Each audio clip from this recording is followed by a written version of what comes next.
So it looks like PlayStation 5 Pro is real and it's coming out next year. So what about Xbox? Is Microsoft planning a more powerful Xbox Series X, like Pro version of that console? We don't really know, but it looks like Digital Foundry has got some interesting ideas on how Microsoft could potentially counter PlayStation 5 Pro. Let's look into this.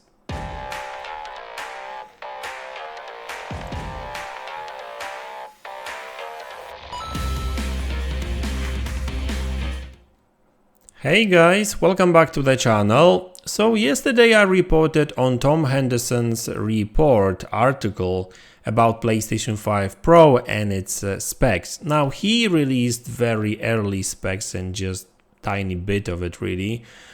So there wasn't actually too much information there to talk about like full specs and everything.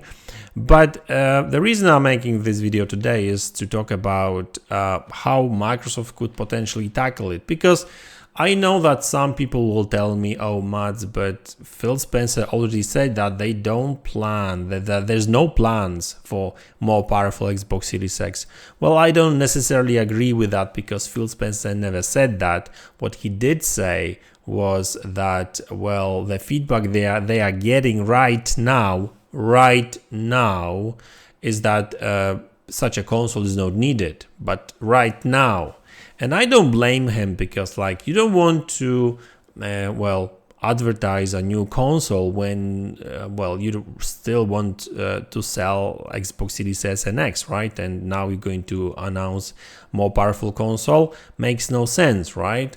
And well, PlayStation didn't officially announce this console either, right? So even though it may be coming next year, like there's no announcements. And I remember with PlayStation 5 Pro, Sony announced PlayStation 4 Pro literally a couple of months before its release, right? And it makes sense, like yes, developers will be getting dev kits. We will be getting a lot of rumors and leaks from a lot of developers that had their hands on these consoles, but official information, PlayStation will not be advertising PlayStation 5 Pro coming anytime soon either. So don't blame Phil Spencer for saying that, right? Because like we are living in a world where Microsoft has always been, well, not always, but for a lot of their consoles were about power. Xbox like twice, maybe 3 times more powerful than PlayStation 2. Xbox 360 was actually less powerful, but in the end, thanks to like clever design, it was actually more performant. So a lot of games run better because it was easier console to develop for. And well, actually, it's funny that we've got a bit reverse of that really, but we'll talk about that later. And then so that was Xbox 360. Xbox One was just not the console we wanted to see. It wasn't powerful at all. And then obviously Xbox One X was much more powerful than PlayStation 4 Pro, and Xbox Series X is more powerful than PlayStation 5. And I know that it doesn't really show its true power still, but yeah, it is what it is. Blame tools for that. I mean, I'm joking. I don't know. Like, we'll see how that goes in the future. But when it comes to the power narrative and stuff, like Microsoft has always been, for the most part, was the one that were really about the power. I mean, PlayStation was like that too, with PlayStation 3, 2, and 4, and not necessarily with 5, but obviously, if Sony was to release Pro version of their console, like I would be very surprised if Microsoft didn't do it. Now, what about Digital Foundry? What did they suggest?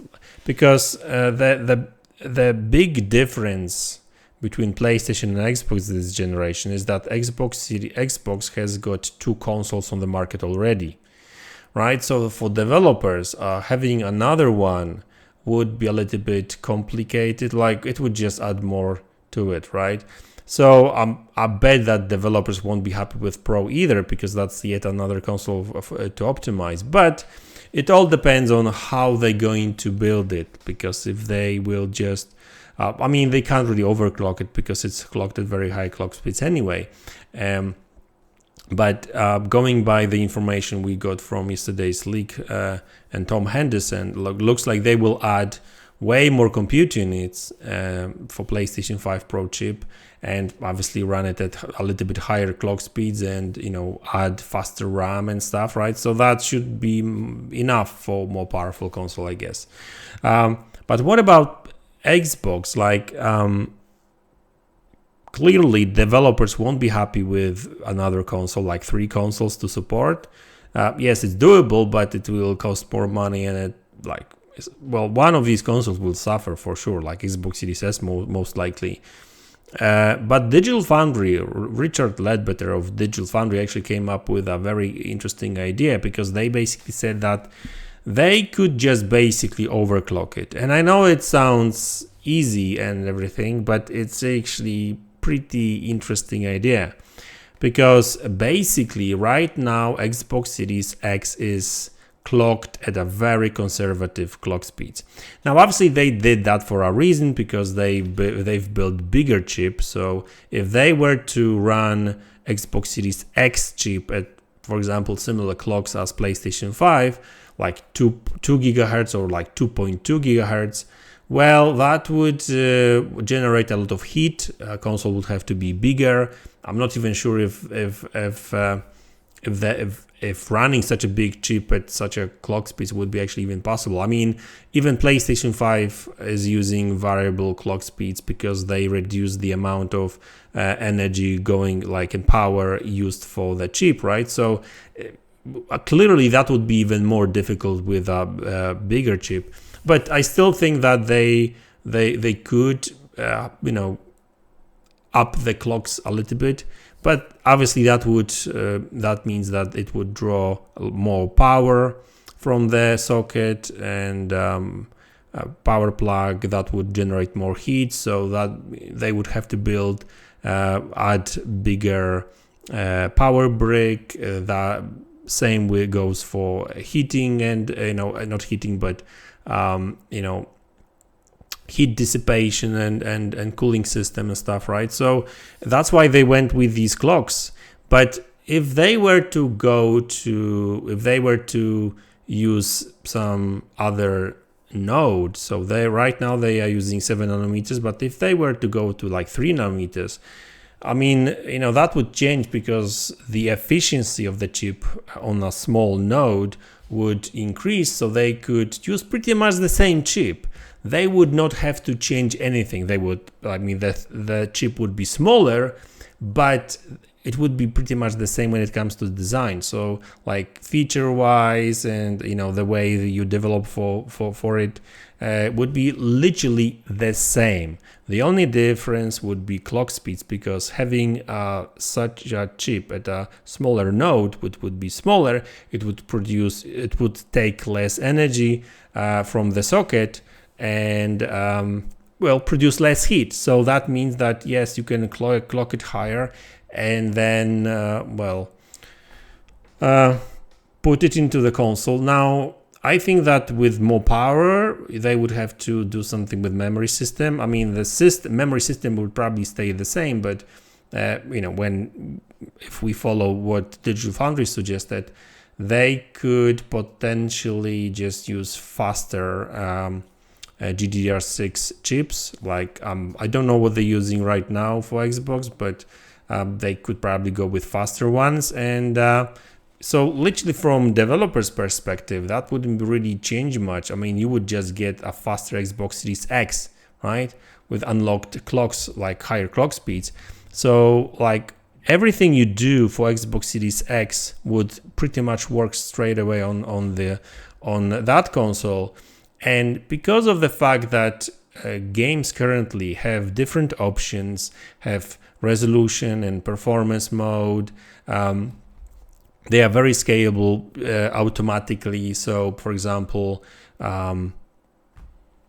resolution would scale up and down depending on which console you run this game at, right? I mean, automatically. So what I'm trying to say, and what Digital Foundry suggests, is that from developers' perspective, there would be no need for extra optimization, because they would just make a game running on Xbox Series X, for example, at 1440p 60 frames per second, but because of their game engine, and like most games engine uses dynamic resolution scaling, the same game would run at still 60 frames per second, but 1800p or full 4K, right? Or for example, you may have a game that runs at 4K 30, but in performance mode 1440p, it has got like a wobbly frame rate, right? It may go anything between 45 to 60 frames per second, but on Xbox Series X Pro with more power and everything, the same game would run at locked 60 frames per second in performance mode, right? Or there's a lot of games that offer 120 FPS frames per second modes. So, and a lot of these games run anything between like 90 to 120, but on that console, the same game with the same resolution, sometimes even higher resolution, would be locked 120 frames per second, for example, with faster memory chips, faster GPU. They would have to upclock the CPU a little bit too. That would help a lot, and so the CPU would not be a bottleneck that much anymore either. Everything would just work faster, and I think it's a brilliant idea for a pro console, because it doesn't require any additional engineering. It's just the only thing that really changes is the process node, which they will change anyway, because that's how we get these slim models anyway, and we did get that with PlayStation 2, PlayStation 3, Xbox 360. Last generation Xbox One and PlayStation had number of slim models too, because the chips would get smaller, so you don't need such a big power supplies and cooling systems and stuff. So they are using these new nodes anyway, so they may as well just use these. And Digital Foundry also mentioned binning. So for example, they could just use they could also unlock, that's another thing, they could unlock some of the locked compute units, because just like with PlayStation 4 and PlayStation 5 now and Xbox Series X and S, for example, Xbox Series X right now has got 56 compute units, but 4 of these compute units are locked, because it's all about failure rate and that kind of stuff. Some of these compute units, a lot of times, especially at the very beginning of the generation, these fail, right? Some of the compute units, so you just disable them, right? So they if you've got 3 or 4 compute units that failed, you can just disable them, and the chip is still good for use, right? So basically all you have to do at this point, obviously you still have to shrink that chip, run it at higher clock speeds, test the chips which would be able to run at higher clock speeds, and then make sure that they've got all the compute units working. And such chips with 56 compute units and higher clock speeds would be way more capable than Xbox Series X current chip, running at 1825 hertz, I think, if I'm not mistaken, and with 52 compute units on, right? And so I think it's a brilliant idea, and it kind of makes sense for everyone, because that would allow Microsoft to offer a more powerful Xbox, like Pro version, which would be great for more hardcore gamers.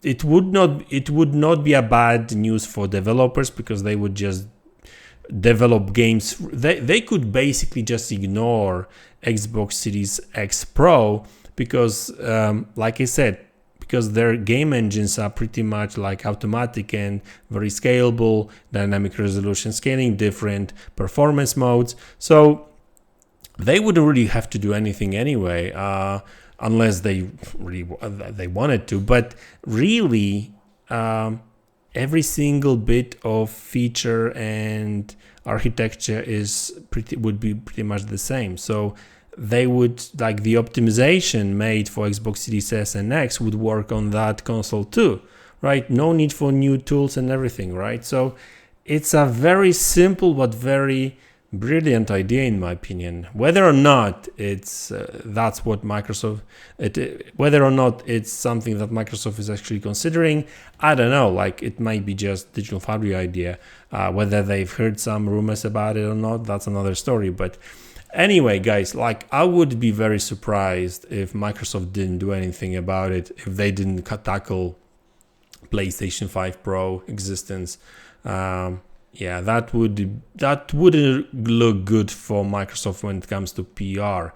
But on the other hand, do they still care about power? They haven't really spoken about power at all. No, they don't talk about power at all. They talk about games, they talk about services. They focus on PC now and growing Xbox Game Pass on PC. So maybe their idea for more powerful Xbox is just PC. It's an option too, I guess, right? I mean, like, I've been complaining about some games performance on PlayStation 5 and Xbox Series X, so I built myself a PC, a more capable PC. I'm actually happy with it, right? So me personally, I don't even need PlayStation 5 Pro or Xbox Series X Pro that much, because I can play all these games on PC, no problem, right? I'll probably upgrade my GPU next year, and CPU too, so I will have even more capable PC, because I like these gradual upgrades. They don't cost that much, and you kind of stick to what's kind of current, if you know what I mean. So anyway, guys, we'll see how that goes. PlayStation 5 Pro seems to be real. Xbox Series X Pro, nobody really knows, but I would be surprised if Microsoft didn't do anything about it. So that's these are my thoughts on it. Let me know in the comment section below what you think about it. Hit the like button, subscribe to the channel if you haven't already, and I will see you all in the next one. Take care.